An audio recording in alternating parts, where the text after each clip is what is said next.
Hey guys, what is up? Welcome back to my channel. It's Monica here. Guys, it's been 2 weeks since I've uploaded. Now I can explain. I've been so good about posting something weekly, but I'm not used to having little people around. So if you follow me on Instagram, you know that I watched my 2-year-old niece Elsie for a week, and yeah, I don't miss that stage of life. I love her to pieces. I love her, but I'm definitely in a different place in my life. A lot of you guys know that I have teenagers. That's kind of the world that I'm in right now. And so I was busy with her, and then guys, I just got over the flu, like stomach flu, and I'm not even gonna talk about it. It was just terrible. So needless to say, I am so thankful that January is done. Give me a thumbs up if you agree that January was a little bit tough in some way, shape, or form, and you are thankful that it's February and we're gonna move forward, because I definitely am. So for today's video, I thought, well, okay. Let me explain. Recently, I think it was last week on Instagram, I asked you guys for video ideas. If there's anything that you've wanted me to talk about, chat about. And what I've decided to do instead is I screenshotted your guys' questions, and I'm just gonna kind of do like a mini Q&A. Now, I'm not gonna answer all the questions, but I am going to answer the ones that really stood out to me and the ones that I wanna speak into at this point. Let's see.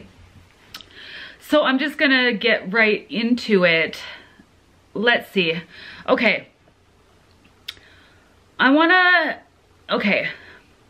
talk about this one first. This person suggested I do a video where I talk about feeling guilty because of our condition and not being able to do all the activities with our families and just different stuff in general. So the feelings of guilt. Oh gosh, okay, there's a lot that could be said with that. And this is where I'm at with that. Do I still feel guilty when I can't do something, or I have to use the I'm not well enough sentence to do this? Yeah, I still do, but not like I used to in the beginning. Guilt and shame and all the stuff that are things that I don't ever, or shouldn't be a part of our lives, kind of dominated my life, because all of a sudden I went from being a well person to a very sick person in a moment. And you know, it is very normal to feel those things. Fortunately for me, I do have kids that are older, so it is a little bit easier explaining to them, and I feel like they are just more understanding. I'm pretty sure my family doesn't look at me, especially my kids, like look at me and say like, gosh, why can't mom just get better? I feel like they have a good understanding, so I guess that helps me to not feel so guilty if I just can't do something, because I also know that my kids have seen the progression of where I was in the beginning till now. And so if I still can't do something, or if I'm hesitant, I'll say this. I feel like it is okay to feel sad. I don't feel we should suppress how we feel. I don't think we should suppress if we're sad. I feel like we need to have our moment, but not stay in there. So if we're feeling guilty or sad or shame, you know, for me personally, because a lot of you guys know I'm a Christian, I go to God and I pray, and I'm just like, Lord, this hurts. Like, I don't feel up to par as a parent. I don't feel up to par as a wife, multiple things, and help me. I don't, ultimately, I don't want to carry this guilt. I don't want to carry the shame. I don't want to be sad all the time. But I cry because the thing is, like, I don't know. I just feel like it's a good way to release it. But like I said, do your best to release it though, and not stay there. I think that's okay. So I hope that answered that question. And that's what I just do personally. Okay, I stayed on that question for a long time. Okay, moving on. Okay. All right, a couple of these kind of tied in together. Okay, somebody asked about neuroplasticity. Now, that's a loaded question. So what I'm gonna say about, because this person asked me to make a video on advice on neuroplasticity. Where I originally learned about neuroplasticity is through DNRS program. Now, if you're not familiar with them, they do have programs that you can go to, or they have DVDs that you can buy and you can learn about it. And honestly, that was well worth the $200 that I spent on those DVDs and that workbook, because it really opened my mind to how our brain works. For the first time, I got insight into what was literally happening to my body, and I felt like I gained more control just by the knowledge that I learned about it. So my suggestion to you, it doesn't mean that you have to go to these programs, because there are books on it. Honestly, a lot of it's just like, it's retraining your brain, it's retraining your thoughts. And that goes into, okay, that actually ties into another question that somebody asked. How do you change your way of thinking when you have symptoms? And that's what neuroplasticity kind of helps you do. It's, okay, for example, so say I'm having not such a great moment and I'm feeling like crap, I'm feeling very sick, fatigued, and obviously as you are feeling those symptoms, usually you're gonna have thoughts going on in your head. If you don't, I'll be honest, I'm a little concerned, because if you're not thinking anything, okay, I'm just gonna move on from that. But usually you're gonna be thinking something. It's either gonna be good or bad. You're either gonna be thinking, oh my gosh, this is terrible.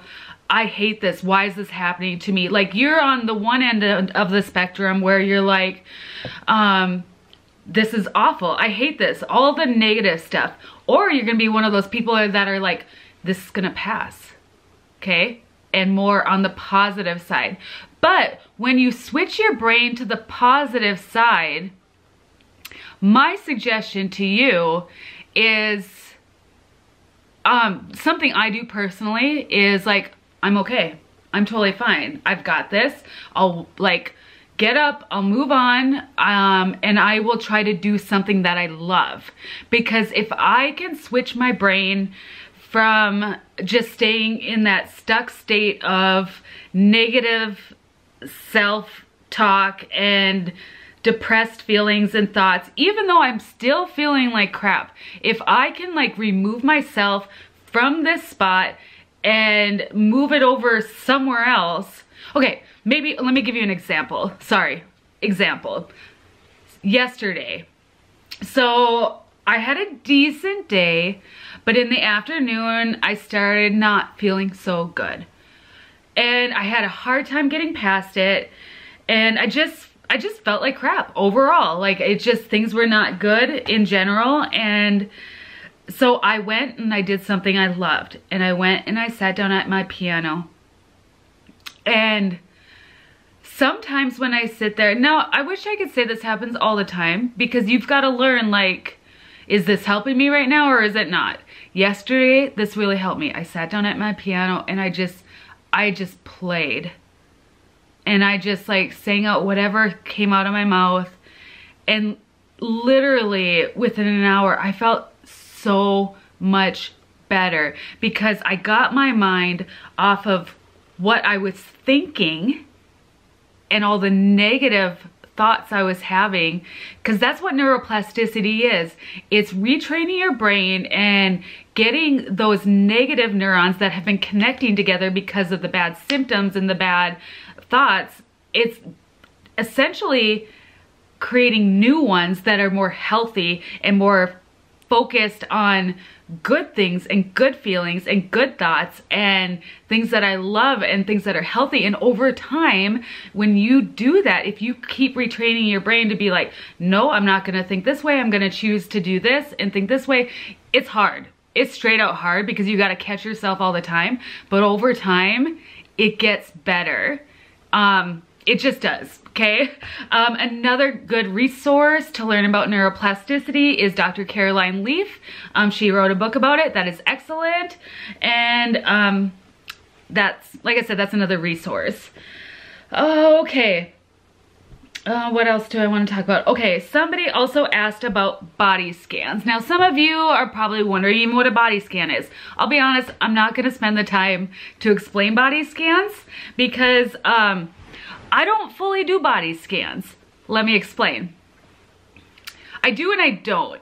So, okay, so hear me out. Okay, when I went to behavioral cognitive health therapy place, I always forget what I call it, or what's that called. But anyways, there are people that you go to that help you, give you good, what's the word I'm looking for? Tips on how to handle situations. And so for me, I was having a really difficult time with the whole derealization, like feeling like I'm not grounded, like I'm not here due to the dizziness and all the visual stuff. That was really severe for a long time. I still deal with it a little bit, but it's nothing like it was in the beginning. So she used a technique. I'm not going to remember what it's called, but I'm just going to tell you what I do, okay?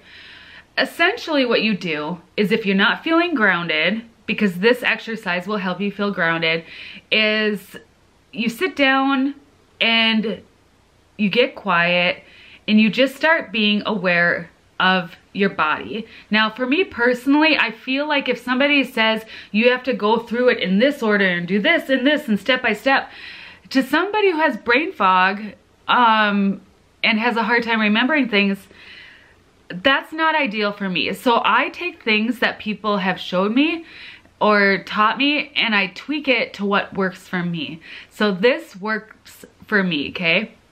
So if I'm not feeling grounded, or like I don't know where my spot in space is, I will sit down. I'm gonna put my arms up so you can kind of see.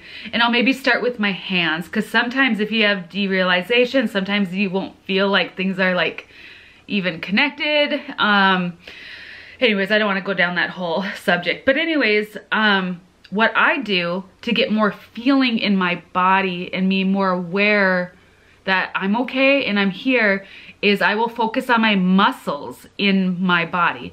So I will start by just gripping and squeezing my hands together. But what I'll do is I'll squeeze and I'll just count to like 1.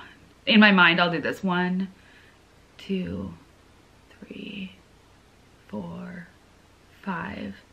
But usually I'll take deep breaths while I'm doing it, and then I'll slowly release, like, and stretch my hands way out, and just making myself and focusing in on my hands and my muscles and the sensation of them. And then I might go and I'll squeeze like my arms for like 5 seconds. But like I said, I'm still breathing in and out, and I'm counting in my mind. I'm squeezing and I'm releasing, but I'm doing it at a slow pace so I can really focus in on my muscles. And I'll just go like throughout my body in certain things, and I'll go down all the way to my toes, and I'll crinkle up my toes and I'll release them. And for me, it just, to me it's better because it's not giving me like a, you have to do these 20 things to get through a body scan or breathing, where it's just like, hey, I'm chilling out. Oh, hold on, I'm sitting on my ankles, which I've done this before, and then it starts hurting, and then I regret not sitting in a chair like an adult. But anyways, so that's what works for me. And by the time I'm done, I do feel like I'm more grounded. I'm more aware of like, I'm here, like this is me. I'm okay, you know, and doing those things daily, obviously, if you're having like real severe derealization, it wouldn't be a bad thing to do that like once or twice a day, just to get grounded and just make you more aware of your own self. I really hope I explained that well, because I know that may be a little bit different than what a lot of you guys are familiar with. But like I said, this person asked like what I do, and that's what I do. Okay. This video is starting to get a tish long, so I'm going to answer one more question that is a little bit different, but I want to address this quick. Somebody asked me to make a Whole30 video. So once again, if you follow me on Instagram, you know that I have been working on doing the Whole30 diet. I hate to use the word diet because that's not how I'm looking at it. Okay, with where I'm at, to me, when most people do the Whole30, they're cutting out absolutely everything, basically detoxing for 30 days. And then some people just go on with their life. For me, this isn't just a 30-day thing. I'm actually trying to make a lifestyle change. Now, for some background, I have never been on a diet in my life. I've never done like Weight Watchers, Jenny Craig, I already said Weight Watch. See, I don't even know what they are because I've never done them. I have honestly ate poorly my entire life. I've said that before. I'm not ashamed to say it. I've never had a weight issue, and so I honestly was naive to what I was doing and the things I was putting into my body. And now it has come into play with my health. And so I'm learning. And so right now, with where I'm at with the Whole30, I've had some hiccups. I have not been perfect at it. But surprisingly, I've enjoyed a lot of the meals I've made. I miss butter though. I really miss butter. And definitely I miss ginger ale a lot. But the thing is, I have given myself some like little treats here and there. Because like I said, this is going to be a lifelong change for me, not just a 30-day thing. And so I'm still in the process of working on that and getting better at it. I have not given up on it at all. Soon I'm going to be even sharing with you guys this meal plan that I've been doing that's actually been really beneficial and helping me stay on track with Whole30 as well. So I will be sharing that in the future when I'm ready. But that's kind of where I'm at with that right now. And it's been good. Like I said, my kids have even been surprised that it tastes good. We don't have to have a ton of sugar and carbs to have a delicious meal, although we still enjoy those things and they're still delicious. We're learning a lot. I'm just gonna say that because we haven't been a family where, even though we've incorporated fruits and veggies and stuff, I was really made aware of how much processed food was in our home, and it was not good, guys. And so maybe down the road I can make more of a detailed Whole30 lifestyle video for you, but as of right now, I'm very new to everything I'm doing with that right now. So I'm just gonna leave it at that. But I think that's all the questions I am going to answer for today because it's been almost 20 minutes now. And but like I said, I just wanted to come on, and plus it's been a couple weeks. That seems like an eternity to me personally. But as usual, if this video was helpful or if you enjoyed this style, give it a thumbs up. Maybe I can do it again in the future. Yeah. I hope you guys are doing well. I hope you guys are excited for this month and things to come. If you have any questions, feel free to follow me over on Instagram at newlifesparrow23 and we can chat. I post daily there. So yeah, I love you guys. Have a great day and I will see you guys later. Bye.